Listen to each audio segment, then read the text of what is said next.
Muay Thai fans, it's Michelle Joy Phelps, and I'm joined now with the one and only Joe Joyce. Joe, it's good to see you. Yeah, good to see you too, yeah. So I walked in during your sparring session. Don't want to touch it, talk about that. I understand that's personal. But either way, you look good. Oh, thank you. You feel good?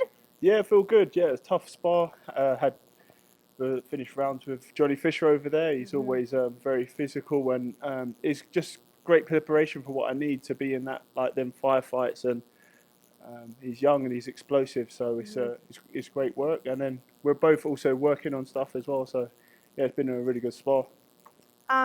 Honestly, I don't know. God bless you for even doing this. Like you doing interviews after all that. Yes, it's tough. I just had to get my mind like focused. Right, what am I gonna say now? Yeah. I know, because that was some good work over there. You and I have not had the opportunity since the fight with Joseph Parker has been announced. We have not actually been able to speak about it. So the last time we did speak about it was when it was canceled. Remember, or postponed, or whatever, put off, whatever you want to call it. Because I remember at one point you said that there was talks that Joseph Parker may be trying to get a Dillian White fight. Do you remember that? Yeah. So that was just that's the beginning of the summer, like Yeah. June, July, or something like that. And I come out here in preparation for the Parker fight, and then lots of different things behind the scenes that happened, and then I had a change of opponents with Hammer, which was probably a blessing in disguise. Gave me a chance to get the ring rust out and get back in the ring. Well, let's talk a bit about the fact that we didn't think it was going to happen. I don't know about you, but I felt as though the fight may not happen between you and Parker, because it seemed to be as though there was a tone change there. Yeah, definitely. Between the both of you. Yeah. So because there was the fight with the Tyson Fury and Dillian White fight in Wembley. We announced the fight because it was like 90% done at that time, and then then a lot of stuff happened and the fight wasn't actually on, and then we was worried it wasn't ever going to be on. So just glad that it is now finally on. Right. September 24th. Right. Just a few short weeks away. I want to read off something that Parker said, because he says that he believes that you have doubt in your ability to win, and that's why you really pushed for the rematch clause. What would you like to say about that? Same right back at you, as in Joseph Parker. Yeah, well, he's saying that he would never have asked for a rematch clause. He said when he fought Joshua, he didn't need a rematch clause because he believes in his ability. Now he says that he has to beat you twice in order to get the WBO title shot. Do you want to respond to that? Well, it's not very smart not having a rematch clause when you're the A side. It's smart thinking to have a rematch clause, especially I don't know. Yeah, but I mean, this is my team, and I've been advised, and I think it's good common sense to have a rematch clause, especially when I'm so close to a world title. We're both very close, rank 1 and number 2 WBO, 2, 3 WBC. So it's just smart business move to have a rematch clause. So that's my response to that question. So in response to him, because he's saying that he believes you're doubting your ability. You're dismissing that. No, I never doubt my ability. I deliver in fights. I take myself. I travel far, long and far to travel over here to get myself in the best possible shape, and with tactics and skill, and all the combinations that whatever, and use the UFC facility as well, and Salas over there. Like I train hard, and I'm focused, and I don't leave any stone unturned, and most importantly, I deliver on fight night. So I don't know what he's saying. Maybe it's some insecurities he has. Well, you're obviously known for being a pressure fighter, and you have a big engine, which is exactly why most people don't want to fight you. I mean, the idea is that heavyweights ideally like to go for the knockout, but with someone of your size, it's really hard to achieve that. Joseph said that he has a lot of confidence. He likes a good challenge. But how does Joe Joyce beat Joseph Parker, who's also someone who is a tough opponent? He's a good opponent.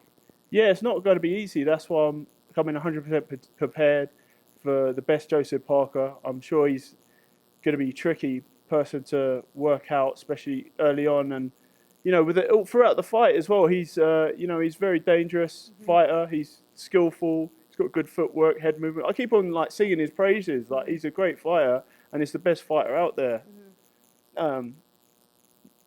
Yeah, and then obviously after, I'm not going to look past him. He's a tough test. He's an ex-world champion, so and he's hungry. He likes to go toe to toe, as we've seen. He's the first to have taken Anthony Joshua the I think it was 12 rounds. He's also look at his past fights with Derek Chisora. He likes a war. He knows what he's up against when it comes to you. Do you actually believe that this could end in a stoppage, or are you prepared and do you think that it is going to go the distance? Because the idea of either one of you stopping each other, I mean, just based off of your records, doesn't seem likely. Doesn't it? Well, I'll have to prove you wrong then, Michelle. Yeah. Yes, of course. But, I mean, based off of, his last fights and stuff, I mean, he's taken a lot of punishment, and he still stays in there. Yeah, you're right. Yeah, so it's going to be a tough fight. I'm prepared to go 12 rounds. I did 12 rounds the other week, so I'm ready in time. And, well, I mean, I'm always ready, and I can always do the 12 rounds. But, yeah, I'm prepared. But I don't want to push it to 12 rounds because that's hard work, isn't it? So I prefer to, like, finish it off quicker and then get the job done and then move on. Yeah. Well, you're this close to the WBO title shot. We don't know at that point, by the time you actually get to that point, who's even going to be champion. Because there's talks about Usyk and Fury and whatnot. Just out of curiosity, who do you believe will be the last man standing? Because I think you're going to end up facing who would arguably be the undisputed at the time. Well, yeah, I've always thought Fury would be the number one guy. But I don't know. Usyk's a good fighter, so, it's a tricky fight. Like, before I had just, like kind of dismissed Usyk a little bit and thought that, Fury would comfortably, like, slap him around because he's like the bigger, taller fighter and he can switch southpaw and stuff like that. But Usyk is, I wouldn't underestimate him. Yeah, but it could be an opportunity for you to face Usyk again. Yeah, if not Usyk, yeah. Yeah, right? When was the last time you guys fought? When was that? How many years ago? That was WSB World Series of Boxing in like 2000, I don't know, like 14, 15, I'm saying. It was a long time ago. Yeah.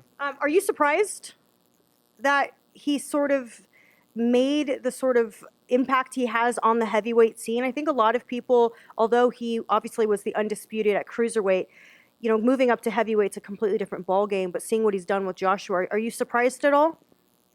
I was surprised how like comfortably he dealt with him. No offense, but yeah, like he really stepped his game up with his focus. Well, he's just, you could just see the levels, and he's like, even when we fought, he was levels above me. Like, even though I pushed him and stuff and landed more shots, and that, I think that's a fight that I want, and I think I think I could do a better job throwing more shots, and with Salas by my side with the skills and the tactics and stuff. I think I've got a good shot, and I want to be, undefeated, undisputed, or like in my long-term goals. Right, but like, I mean, right now I'm going for the WBO. I know that prior to the rematch between Usyk and Joshua, you had said that obviously you would like a shot at Anthony Joshua. Is that still the case, or is it now that the titles aren't there, it doesn't really interest you as much? Well, AJ's a big draw always, and it's still a fight that could potentially happen with me and him. But he's been to the top. He's won all them belts. Now it's time for me to be heavyweight champion of the world, and then maybe I might down the line face him. Like, there's still a big fight on British soil. I mean, obviously so, because Tyson Fury is calling him out. Did you see that? That exchange between the two. They're saying that it's looking likely. So you're saying it's done, but you never know in boxing. Like, it could be like 90% done, like me and myself and Parker, and it just can like take a twist. Right. Well, before we jump back to you, just out of curiosity, who wins that fight for you, Tyson Fury or Anthony Joshua?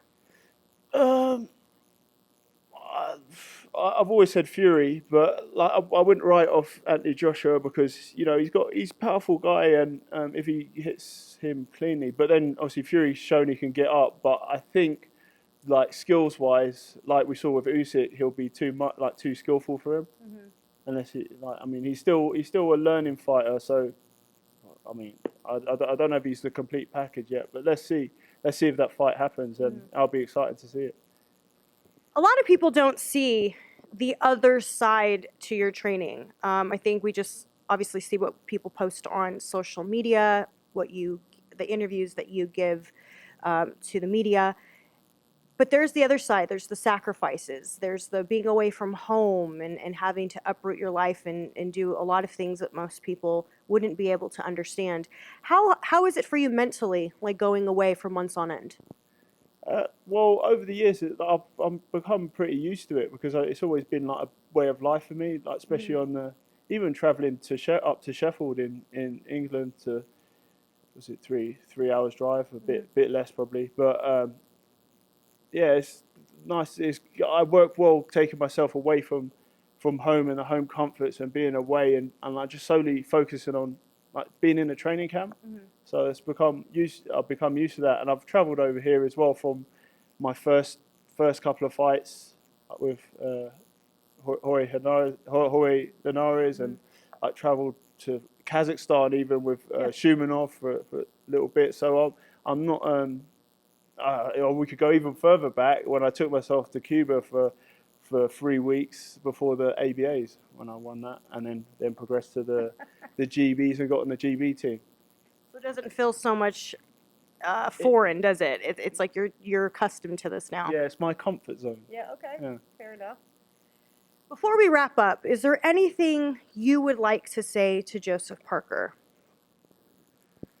I hope your family's well, Mr. Parker, and training's going well, and you're punching the bag up, and your sparring partners, and you're ready for me. And let's have some Roughsie-Toughsie in the ring. Roughsie-Toughsie, huh? Yeah. Okay.